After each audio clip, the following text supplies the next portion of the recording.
Ça va? On est bien dans la présence du Seigneur? Ça va? Vous avez pu vous décharger? Amen. Gloire à Dieu. Et être rechargé? Amen.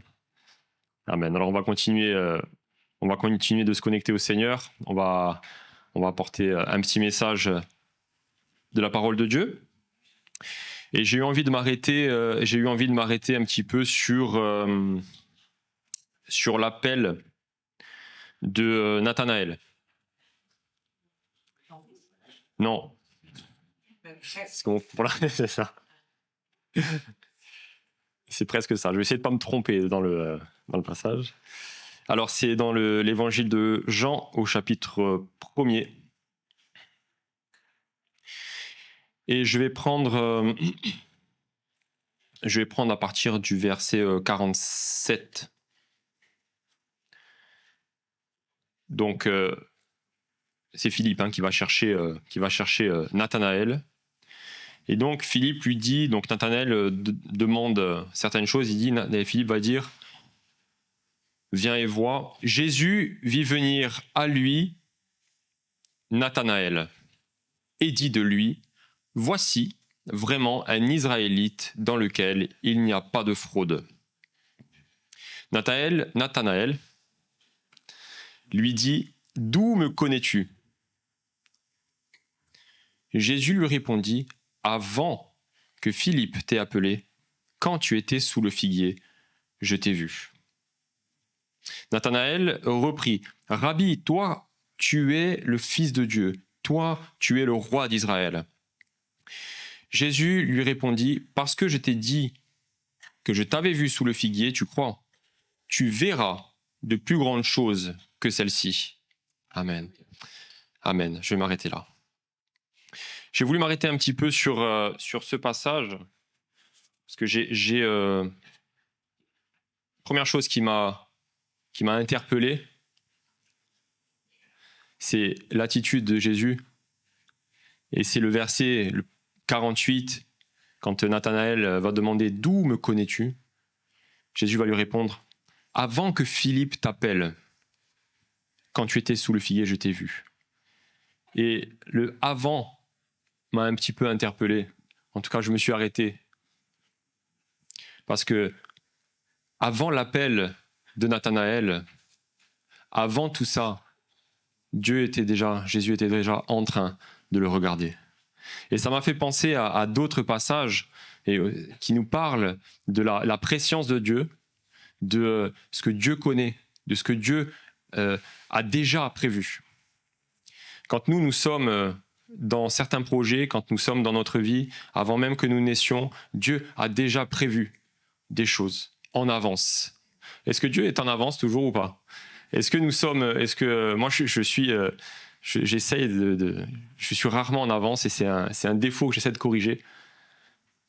Mais Dieu, lui, il a toujours un coup d'avance. C'est le meilleur joueur d'échecs de l'univers. Tu peux pas, où que tu ailles, Dieu est toujours avant. Si tu vas à un endroit, Dieu est déjà là. Et avant même que toi, tu sois déjà dans un coup, Dieu est déjà lui avant.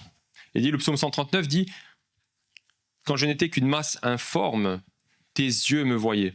Et sur ton livre étaient tous inscrits les jours qui étaient destinés avant qu'aucun d'eux n'existe. »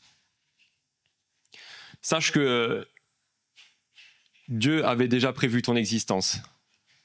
Amen. Parfois, on a du mal à réaliser et on pense que peut-être tu peux penser que tu es là par hasard. Ou alors, ça peut arriver, tu penses même que tu es une erreur. Mais Dieu nous montre que Dieu a un plan et qu'avant même que tes parents, que nos parents aient le projet de concevoir, Dieu lui a déjà écrit quelque chose. Et n'est pas surpris par ce qui se passe dans la vie, parce que c'est lui qui décide les choses, c'est lui qui les a écrits. Quand il a créé l'univers, quand il a créé la terre, il s'est pas dit, il n'a pas joué au dé. Il a conçu des choses dans un ordre précis, il a prévu des choses. Il s'est pas dit, il s'est pas laissé surprendre. Non. Dieu, avant même les choses, avant même la création de l'univers, Dieu avait déjà prévu, avant même tout ça.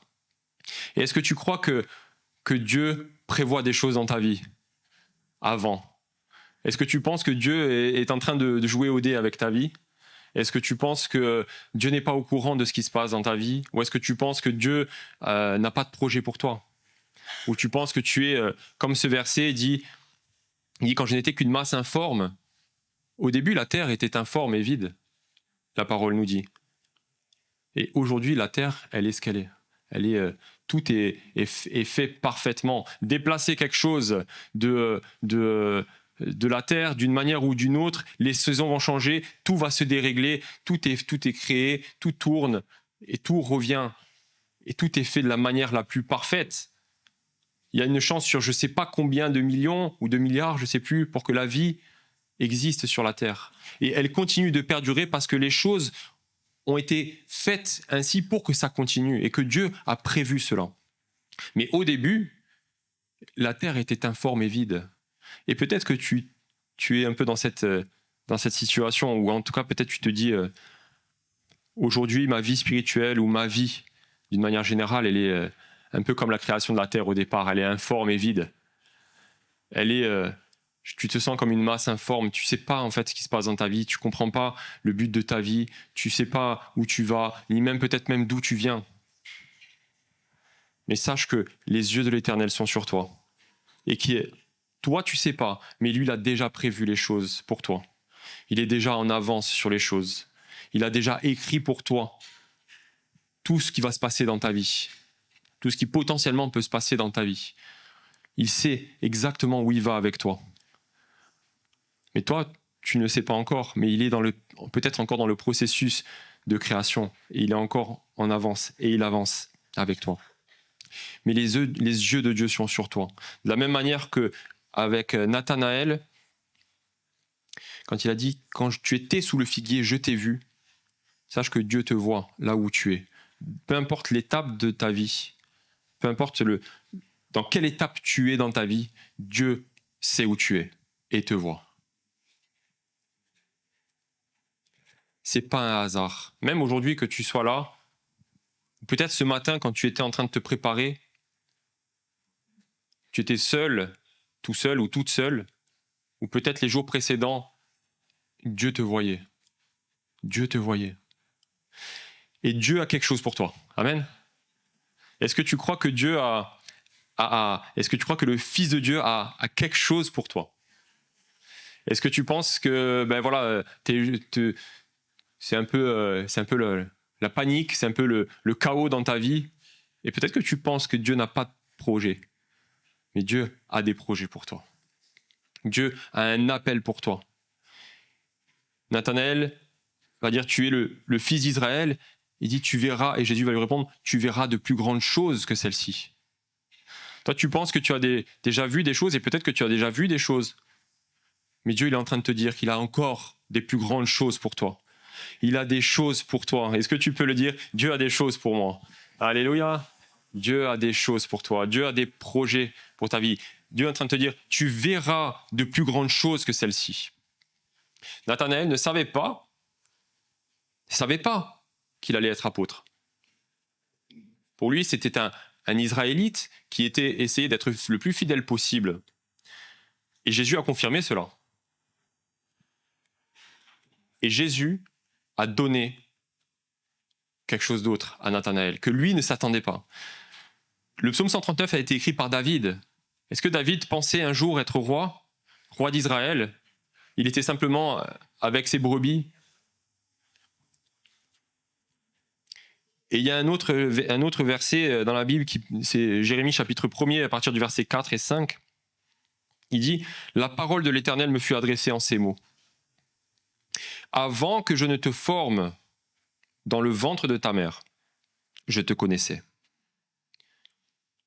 Et avant que tu ne sortes de son sein, je t'avais consacré et je t'avais établi prophète pour les nations. » Quand Jérémie est né, il n'avait pas cette idée d'être prophète. Mais Dieu avait déjà prévu cela. Alors est-ce qu'on est tous appelés à être prophètes? Non. On n'est pas tous appelés à avoir un ministère comme on dit, à temps plein, vous voyez, à servir en tant que pasteur, apôtre, etc. Mais par contre, ce qui est sûr, c'est que Dieu a des choses pour toi. Il a des choses peut-être que tu n'imagines pas. C'est Jérémie chapitre 33, verset 3 dit « Invoque-moi et je te répondrai. Je te montrerai des choses cachées que tu ne connais pas. » On ne connaît pas les choses que Dieu a pour nous. Mais Dieu a des choses pour toi.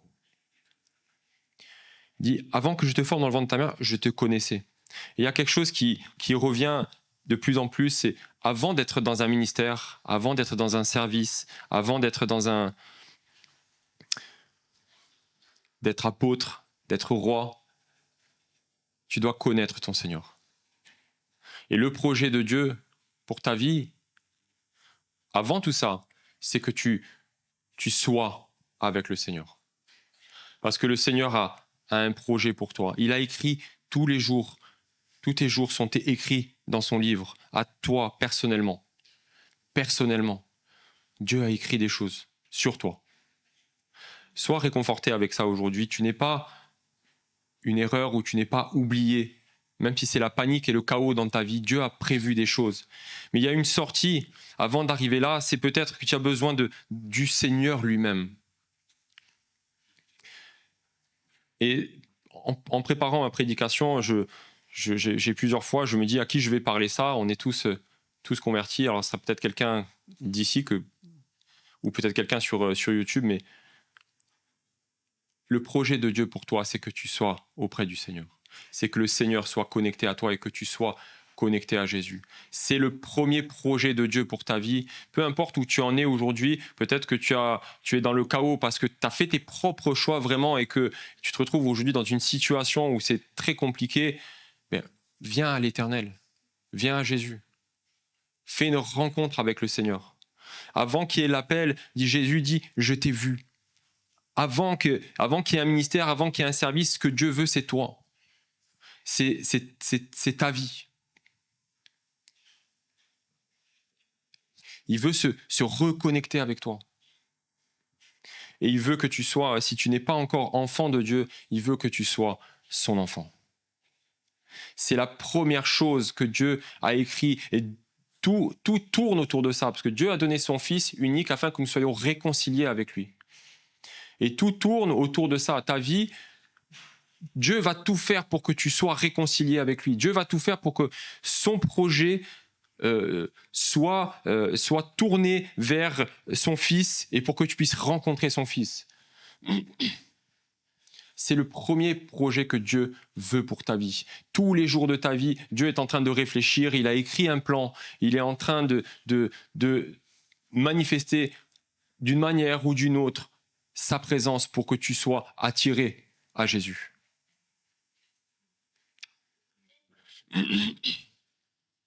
Et ça, c'est le premier projet, pour être touché par le Seigneur et pour que tu sois pour l'éternité avec lui. Je voudrais juste insister sur le fait que toi qui es déjà chrétien ou qui est déjà